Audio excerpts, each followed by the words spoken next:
Hello dear students, once again welcome to my YouTube channel विज्ञान हर घर बने पाठशाला। तो एक बार फिर से मैं आपका अपने यूट्यूब चैनल में बहुत बहुत स्वागत करता हूं बच्चों। ये चैनल सिर्फ़ और सिर्फ आपके लिए बनाया गया है, आपके लिए ऑनलाइन लर्निंग के लिए बनाया गया है। तो आप सभी बच्चे जो है इस चैनल को सब्सक्राइब करें, ज़्यादा से ज़्यादा शेयर करें, ताकि आप जैसे दूसरे बच्चे भी इस यूट्यूब चैनल का लाभ उठा सकें और ऑनलाइन विज्ञान की पढ़ाई कर सकें। ठीक है बच्चों, तो ज़्यादा से ज़्यादा आप इसको शेयर करेंगे, लाइक करेंगे मेरे चैनल को, ताकि और बच्चे भी इसका फ़ायदा उठा सकें। पिछले वीडियो में बच्चों हमने चैप्टर 15 आपकी किताब का ख़त्म किया था। हमने पढ़ा था कि वो हमारे चारों ओर की वायु किस प्रकार बनती है, किस प्रकार क्या मिश्रण होता है, ये हमने उस टॉपिक में पढ़ा था। आज हम पहुँचे हैं आपकी साइंस की किताब छठी कक्षा के अंतिम चैप्टर पाठ 16 कचरा संग्रहण एवं निपटान। तो यह आपकी किताब का अंतिम चैप्टर है। इसी चैप्टर के साथ आपका पूरा पाठ्यक्रम हो जाएगा ख़त्म, फिर हम रिवीजन का कार्य करेंगे। तो चलिए आज के वीडियो को शुरू करते हैं, चैप्टर शुरू करते हैं। कचरा एवं संग्रहण। तो बच्चों कचरा का कचरा क्या होता है ये हमने पढ़ना है, उसका संग्रहण यानी उसको इकट्ठा कैसे करना है और उसको निपटारा कैसे करना है, ये हमने इस चैप्टर में पढ़ना है। तो आपको पता ही होगा बच्चों कि कचरा जो है क्या होता है। अब हमारे घरों से बहुत सारी ऐसी चीज़ें निकलती है जो हम यूज़ नहीं कर सकते, है ना। यानी बिना या ना उपयोग होने वाले ऐसे पदार्थ जिनका हम उपयोग नहीं कर सकते उनको हम फेंक देते हैं। तो ऐसे पदार्थ जिनका उपयोग नहीं किया जा सकता उसको कचरा कहते हैं। जैसे आपको पता है, आप दाल अनाज के पैकेट लाते हैं तो वो फेंक देते हैं, वो भी आपका कचरा है। बिस्कुट का पैकेट वो फेंक देते, दूध की थैली होती है वो भी, या हम दुकानों से प्राय लिफाफे लाते हैं वो भी कचरे में फेंक देते हैं। तो इस प्रकार बहुत सारी ऐसी चीज़ें हैं जो उपयोग में नहीं लाई जा सकती है, उसी को हम कचरा कहते हैं। तो कचरे की परिभाषा क्या होगी? हमारे घरों से निकलने वाला ऐसे पदार्थ जिनका उपयोग हम नहीं करते हैं, या अनुपयोगी पदार्थ जो हम बाहर फेंक देते हैं, बाहर निकाल देते हैं घरों से, उसको हम कचरा कहते हैं। ठीक है, तो अब आपको पता ही है, आप बच्चे जो है बहुत से, जैसे आप स्कूल जाते हैं तो स्कूल जाते समय भी बहुत सारे बच्चे जो है अपने लिए जो है बिस्किट वगैरह या कुछ और खाने की चीज़ें दुकान से ले जाते हैं और खाते खाते जाते हैं, और कई बार आप उसके जो है कचरा जो है इधर उधर फेंकते रहते हैं। तो वो भी गलत बात है, पूरे रास्ते में इधर उधर फैला हुआ होता है। इसके अलावा जब आपका लंच टाइम, जब आपकी रिसेस होती है, तब भी आप दुकान में जाते हैं, जो स्कूल के नियर बाई दुकान होती है, तो आप क्या करते हैं, वहाँ से भी दिन भर लेते हैं। कोई बिस्कुट लेता है, कोई पॉपकॉर्न खाता है, कोई कुछ आइटम, बहुत सारी चीज़ें जिनमें जो है ऐसे पदार्थ लगे होते हैं बाहर में जो कि कचरा होता है। तो हम जो जैसे प्लास्टिक का कवर है या लिफाफा है, वो सारे कचरे में आते हैं। तो हम कचरे का निर्माण हम लोग ही करते हैं, है ना। तो हमें चाहिए बच्चों कि इन कचरे को हम सही तरीके से रखें, ना कि इधर उधर फेंकें, क्योंकि इधर उधर फेंकेंगे तो क्या होगा, हमारे विद्यालय जो हमारी पाठशाला है जहाँ हम पढ़ते हैं, आपको पता ही है विद्या एक मंदिर है, विद्यालय पाठशाला एक मंदिर होता है। तो मंदिर में हम कचरा फैला रहे हैं, ठीक है। घरों में भी आप कचरा फैलाएंगे, रास्ते में भी कचरा फैलाएंगे, तो ये बहुत गंदी बात है। इसीलिए हमें, अब सपोज हमें ये कचरा तो बिल्कुल फैलाना ही नहीं चाहिए, लेकिन अगर ज़रूरत है, आपको पता है कि अब खाने की चीज़ है उसमें से कचरा निकलेगा, तो उसको आपको सही तरीके से उसको कूड़ेदान में रखना चाहिए। अब आपको पता ही है, मूंगफली खाते हैं आप, जो रेडी वाला होता है उसमें मूंगफली लगी होती है, तो आप मूंगफली खाते हैं तो मूंगफली के छिलके फिर इधर उधर फेंक देते हैं। या कई बच्चे जो है, कई लोग जो है बस पे घूमते हैं, सिर्फ बच्चे नहीं हैं, बहुत बड़े भी होते हैं, उनकी भी ये गलत आदत है। बस पे घूमते हैं तो बस में मूंगफली खा रहे हैं और बस के अंदर ही उसके छिलके फेंक रहे हैं, यानी कचरा फैला रहे हैं। तो ये गंदी आदतें हैं जो हमें हटानी चाहिए। तो ये सारा जो है ये कचरा होता है। अब कचरे का निपटारा कैसे होता है हम ये देख लेते हैं। अब कचरे का निपटारा बच्चों देखिए, सफाई कर्मचारी होते हैं, ठीक है। आपको पता है वो कूड़ा इकट्ठा करने आते हैं। शहरों में तो ऐसा होता है कि जैसे नगर परिषद होती है आपकी शहरों में, तो नगर परिषद की गाड़ियां बनी होती है जो डेली कचरा उठाने आती है। सफाई कर्मचारी आते हैं, वो आपकी गली में, आपके रास्तों में, आपके घरों के पास, आपके घरों में जो कचरा होता है उसको ले जाते हैं इकट्ठा करके ट्रैक्टर में डाल के। और वो बड़े बड़े खुले क्षेत्र होते हैं, बड़े बड़े ऐसे स्पेस स्थान होते हैं जहाँ पे उनको हम डाल देते हैं। तो उनको बोलते हैं गड्ढे करके डालना। तो गड्ढे बड़े बड़े स्थानों में करते हैं, उसको बोलते हैं भराव क्षेत्र, ठीक है। जैसे चित्र में दिखाई दे रहा है, यहाँ पे बड़े बड़े गड्ढे करके जो है भराव क्षेत्र हैं।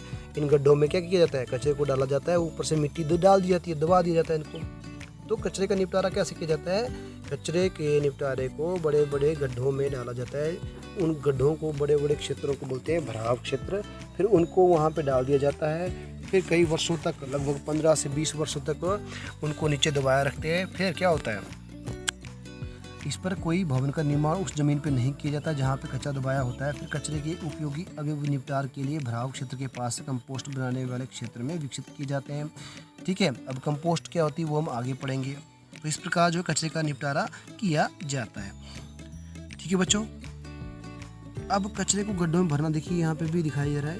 कचरों को, ढेरियों को गड्ढों में भरते हुए दिखाई दे रहा है। इन्होंने कचरे को जमीन के अंदर डाल दिया है गड्ढों में करके। इसके कारण क्या हुआ, कचरा वहाँ पे निपटारा किया जाएगा। तो कचरे का जो निपटारा होता है उसके लिए सबसे पहले हमें क्या करना पड़ता है, कचरे को समूहीकरण यानी कचरे का ग्रुप बनाने पड़ते हैं। कुछ कचरा ऐसा होता है जो सूखा होता है, कुछ कचरा गीला होता है ना, आपको पता ही है। और कुछ कचरा ऐसा होता है जो बायोडिग्रेडेबल होता है। अब आप बोलेंगे ये बायोडिग्रेडेबल क्या है जी?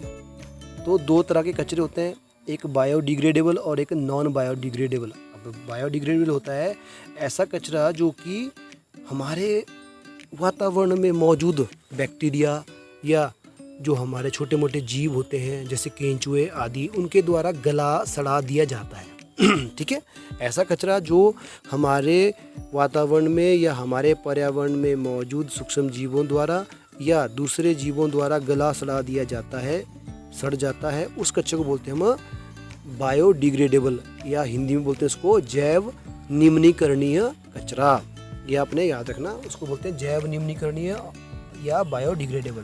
दूसरा होता है नॉन बायोडिग्रेडेबल यानी अजैव निम्नीकरणीय या जैव अनिम्नीकरणीय।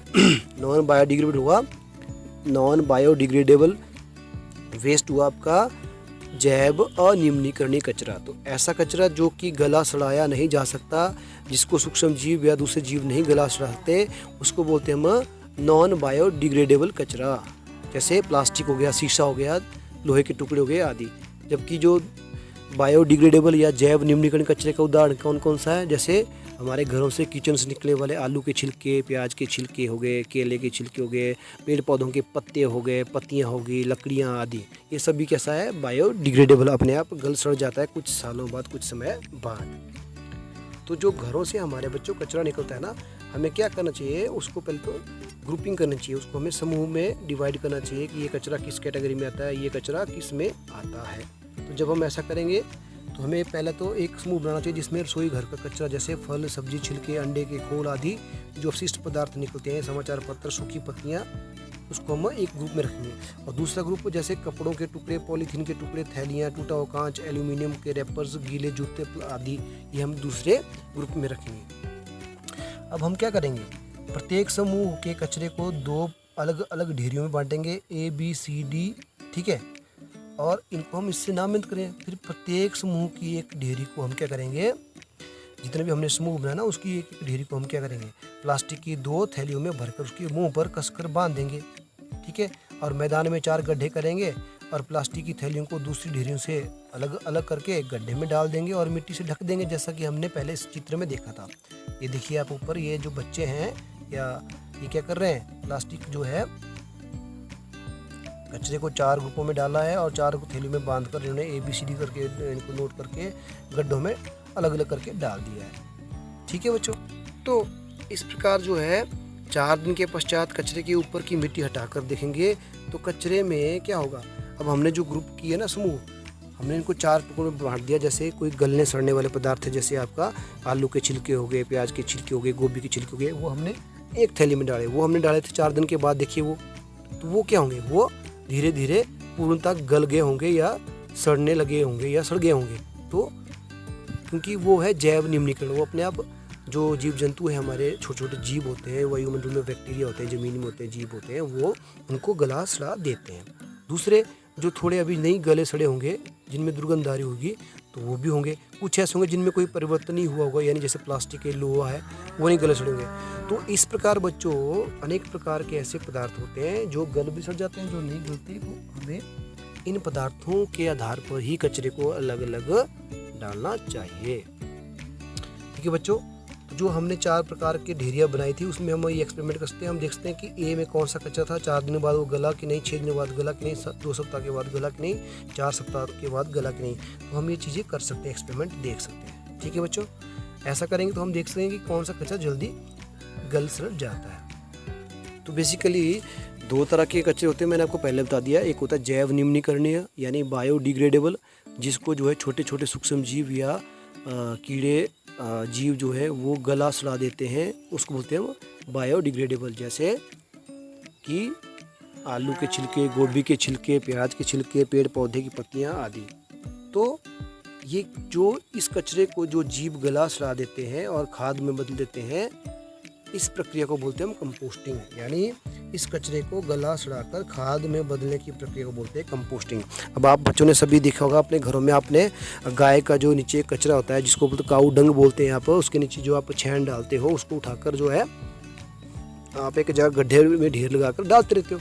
फिर उस गड्ढे में आप 5-6 महीनों बाद उसको उठाते हो तो आप देखते हो खाद बन जाती है। फिर उसको उठा के आप खेतों में देते हो, अपने सेब के पेड़ों को या कोई और पेड़ होता है फसलों में डालते हैं तो वो खाद बन गई होती है। तो बेसिकली वो क्या हुआ, वो कंपोस्टिंग हुआ। यानी उस वेस्ट मटेरियल का खाद में बदलने की प्रक्रिया को हम कंपोस्टिंग कहेंगे, इसी को बोलते हैं कंपोस्टिंग। ठीक है बच्चों, अब मैंने आपको पहले उदाहरण दिया था, नगर परिषद में नगर पालिकाएँ होती हैं जो शहरों में होती हैं, वो कूड़ेदान को इकट्ठा करके अलग अलग बदल देती हैं और वो अलग अलग उसको ग्रुपों में रखती हैं। जैसे धातुओं कांच के होते हैं वो अलग समूह में, प्लास्टिक वाले अलग में, और जो गलने सड़ने वाले उनको अलग में। ठीक है, तो हमें भी इसी प्रकार से कचरे को अलग अलग करके रखना चाहिए।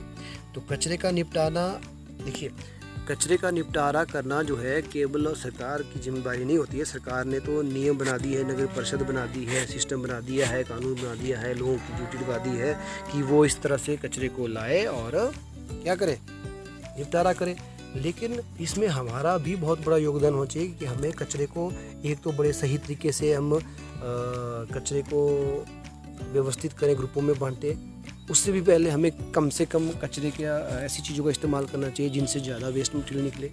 ठीक है, हमें प्लास्टिक का कम से कम इस्तेमाल करना चाहिए, जहाँ तक हो तो हमें प्लास्टिक का इस्तेमाल करना ही नहीं चाहिए। तो इस प्रकार जो है हम भी बहुत बड़ा रोल निभा सकते हैं वेस्ट पदार्थों के निपटारे में या कचरे के निपटान में। ठीक है बच्चों, अब उसके बाद आता है आपका वर्मी कंपोस्टिंग। तो वर्मी कंपोस्टिंग क्या होता है, अब मैंने आपको कंपोस्टिंग बता दिया, कचरे की गल सड़कर जो खाद बनती है उस प्रक्रिया को बोलते हैं कंपोस्टिंग। अब आता है वर्मी कंपोस्टिंग। तो बच्चों वर्मी कंपोस्टिंग क्या होती है, वर्म मीन्स कीड़े। तो कीड़ों के द्वारा वेस्ट पदार्थों, व्यर्थ पदार्थों से खाद का निर्माण होने की प्रक्रिया को वर्मी कंपोस्टिंग कहते हैं। वर्मी कंपोस्टिंग क्या होती है, अब कीड़े कौन से, केंचुए, लाल केंचुए। ठीक है, जैसे चित्र में आप दिखाई दे रहे होंगे, ये लाल केंचुए है बच्चों। ये लाल केंचुए क्या करते हैं, जो भी वेस्ट पदार्थ होता है, कौन सा वेस्ट पदार्थ, बायोडिग्रेडेबल, जैव निम्नीकरणीय पदार्थ। जैव निम्नीकरणीय कौन सा पदार्थ होता है, जो गल सड़ जाते हैं। तो ऐसे पदार्थों को ये लाल केंचुए जो है खाद के रूप में बदल देते हैं, और इस खाद के रूप में बदलने की प्रक्रिया को ही वर्मी कंपोस्टिंग या क्रीमी कंपोस्टिंग कहते हैं। तो बच्चों इसको याद रखना, अपने प्रश्न भी आता है 1 नंबर का कि डिफाइन वर्मी कंपोस्टिंग सॉरी, या वर्मी कंपोस्टिंग को परिभाषित कीजिए। तो ये होती है आपकी वर्मी कंपोस्टिंग। ठीक है बच्चों, अब वर्मी कंपोस्टिंग कैसे करते हैं, देखिए हम एक गड्ढा कर लेते हैं, 30 सेंटीमीटर गड्ढा, गहरा गड्ढा कर लेंगे। और अब देखिए हम इसका उदाहरण देखना है कि ये कैसे काम करते हैं। हम क्या करेंगे, एक गड्ढा कर लेंगे, 30 सेंटीमीटर लंबा गड्ढा करेंगे। अब उसके अंदर हम क्या करेंगे सॉरी, अब हम क्या करेंगे, कोई लकड़ी या बॉक्स किसी ऐसे स्थान पर रखेंगे जो ना तो अधिक गर्म हो ना ही अधिक ठंडा हो। ऐसे स्थान के बारे में आपका क्या विचार है, जहाँ सीधी धूप नहीं पड़ती हो। आइए इस गड्ढे में हम क्या करें, बक्से में लाल केंचुओं की आरामदायक घर बनाते हैं। हम क्या करेंगे, एक गड्ढे बॉक्स की तली में एक जाल जैसा अथवा मुर्गी जाली, जो जाली होती है ना मुर्गे को बनाने वाली जाली, या जाली देखी हुई है आपने जिसमें आप मुर्गे का घर बनाते हो, या दरवाजों के बाहर जाली लगती है, उस तरह की जाली भी बेचते हो। ठीक है, या उससे मोटे खाने वाली जाली।